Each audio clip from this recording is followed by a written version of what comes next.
3-on-2. Rondo to Pierce. Perfect timing on the pass. Pierce, he's feeling it. Paul Pierce lighting it up.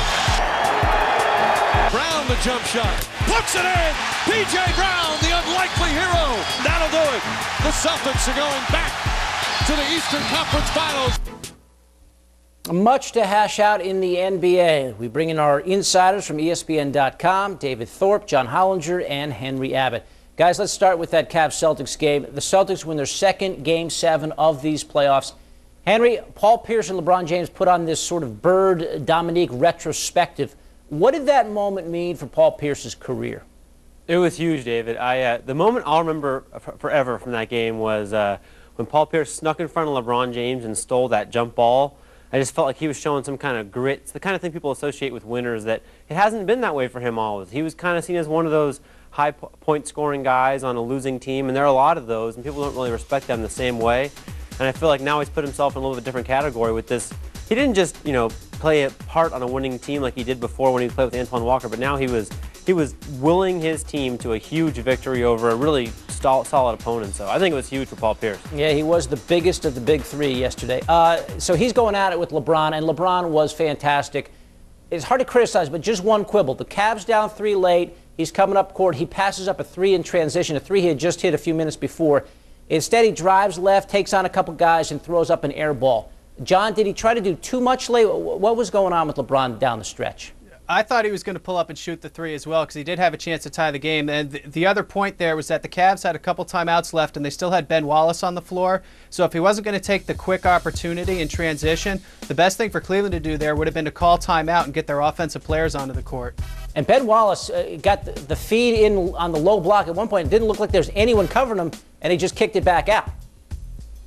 Yeah, well, I mean, that's par for the course with Wallace. You don't necessarily want him to turn to the basket and try to make a play right there. So, I mean, that's one of the reasons that they pull him in those situations. I guess the problem for LeBron was that really no one else was stepping up and making shots. David, what's your assessment of the players around LeBron? I think they're okay. The team is built around rebounding and obviously gritty defense, and then kind of hoping LeBron can find ways to make plays with their ball screen actions. They're not a team really built with a lot of great offensive players outside of the Big Z. I agree with you guys talking earlier. He's obviously clearly their second best offensive player. And I also have some concerns about what they run.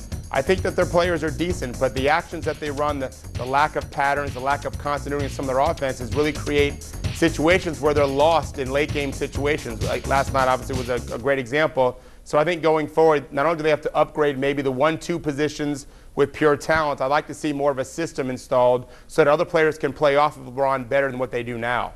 What chance do they have to upgrade? They're not going to have a high draft pick. What sort of free agents are out there that the Cavaliers may have a play on, guys? Well, they're way over the luxury tax, so I don't even know if they're going to be a player in free agency, to be honest. I think most of their moves are going to come from trades because they have $30 million in expiring contracts to play with next year, heading into this summer. Who do they have to trade, though, I guess is the question. Well, Zerbiak's deal is the biggest one of the bunch, so that obviously would be the centerpiece. Then you look at Delonte West and Daniel Gibson, both are restricted free agents, so they might be able to do some kind of sign and trade action with those guys.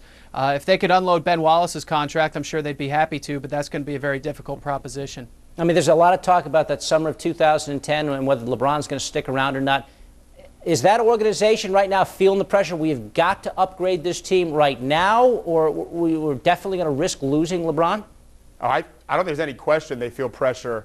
I think one of the things when we watch them play now, and I talk to executives around the league and complain a little bit about the lack of continuity offensively, I'm hearing thoughts about, well, LeBron wants it that way, and Cleveland's so concerned about doing what LeBron wants. In fact, Henry Abbott and I talked about this morning on my drive into my gym this morning, that how much of it is Mike Brown's plan and Danny Ferry's plan, and how much of it is what LeBron is dictating. And I think that someone needs to sit him down, show him Michael Jordan's record early in his career when he did everything, and then show him what happened when he did a lot of things within a very complex, intricate triangle system, and then the championship started flowing. So I think LeBron would buy into that if someone would sell it to him.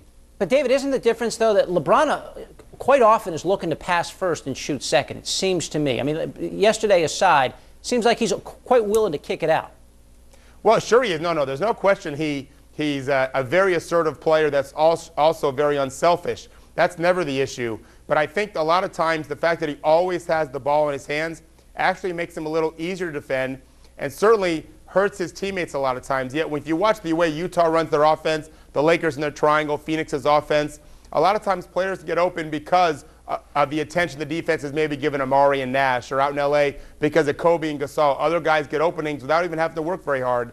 In Cleveland, everything falls on LeBron, and that's too much weight on any player's shoulders, even someone as phenomenal as him. Hey, Henry, so the Celtics get one day off and they start the conference finals against the Pistons tomorrow night in Boston. Who do you make the favorite in that series? I picked the Pistons in 6, only because they faced a pretty good obstacle in Orlando and made it look really easy. I think they're playing at a very high level right now. They're a veteran team, and look, they can stumble. They beat themselves sometimes, just like they admit to. But I think it's the Pistons series to lose. Who here's taking the Celtics? Any of you guys? I got the Celtics in 7. I think the question heading into this series is how much of that last series was the Celtics and how much was Cleveland in terms of those two playing a closer series than people expected. I still think Boston, with its home court advantage, it's going to be huge when it comes down to a 7th game, if it does, presuming it does. And, you know, they played very well against the Pistons during the regular season.